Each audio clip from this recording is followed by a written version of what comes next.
விருச்சிக ராசிக்காரர்களுக்கு மதிப்பு மரியாதையை கூடுதல் படுத்தி அதிகப்படுத்தி கொடுக்கக்கூடிய இருக்கின்றதில் கொஞ்சம் பெரிய அளவில் மனசு நொந்து போனவங்க எல்லாருக்குமே உற்சாகத்தை தரக்கூடிய அருமையான தமிழ் புத்தாண்டாக இந்த புத்தாண்டு அமையுங்க.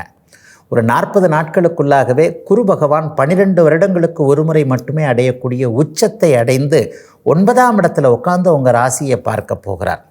ராசியை எப்பொழுதெல்லாம் உச்சகுரு பார்க்கிறதோ அப்போதெல்லாம் விருச்சிக ராசிக்காரர்களை மற்றவங்க கொடுத்து வச்சவன் பாரு, நேற்று வரைக்கும் கஷ்டப்பட்டான், இன்றைக்கி ஜம்முன்னு இருக்கான் பார், இப்படி போகிறான் அப்படி போகிறான், நேற்று வரைக்கும் பைக்கில் தான் போய்கிட்டு இருந்தார், இன்றைக்கி கார் வாங்கிட்டாருங்க, இந்த சின்ன வீட்டில் இருந்தார், இன்றைக்கி பெரிய வீடு கட்டிக்கிட்டு இருக்கிறார். இந்த மாதிரி விருச்சிக ராசிக்காரர்களை மற்றவர்கள் கொஞ்சம் அண்ணாந்து பார்த்து பேசக்கூடிய அளவிற்கு நல்ல மாற்றங்களை முதல் 40 நாட்களுக்கு கொஞ்சம் சுமாரான பலன்களை கொடுத்தாலும் கூட ஜூன் மாதம் 2ஆம் தேதி நடக்கக்கூடிய குருப்பெயர்ச்சிக்கு பிறகு ராசி உச்சகுருவின் பார்வையை அடைவதால் நல்ல மாற்றங்கள், நல்ல முன்னேற்றங்கள், பணவரவுகள், அந்தஸ்து, கௌரவம் கூடக்கூடிய அமைப்பு. மிக மிக முக்கியமாக இப்போ உங்கள் மனசை என்ன விஷயம் உறுத்திக்கிட்டு இருக்கோ, கஷ்டப்படுத்திக்கிட்டு இருக்கோ, அந்த கஷ்டத்தை உறுத்தலை 40 நாட்களுக்கு பிறகு அப்படியே நீக்கக்கூடிய அமைப்பில் இந்த தமிழ் புத்தாண்டு நல்ல விதமான பலன்களை அப்படியே கொடுக்கக்கூடிய அமைப்பாக தாங்க இருக்குது.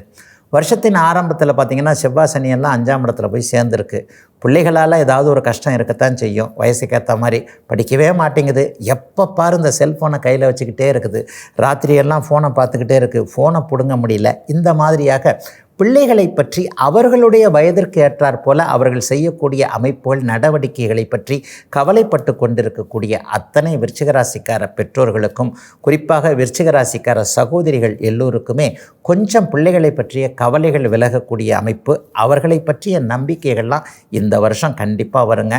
பெரியவங்களுக்கு ஹெல்த்து கொஞ்சம் நல்லாயிருக்கும், கடனை அடைக்கக்கூடிய அளவிற்கு வருமானங்கள் வரும், கௌரவம் கொஞ்சம் நிலச்சி நிற்கும், குடும்பம் கொஞ்சம் மேன்மையாகக்கூடிய நல்ல வருடமாக அமைந்திருக்கிறது 2026 பராபவ தமிழ் புத்தாண்டு. இன்னும் பல வீடியோக்களை காண சன் லைஃப் சேனலை சப்ஸ்கிரைப் பண்ணுங்க.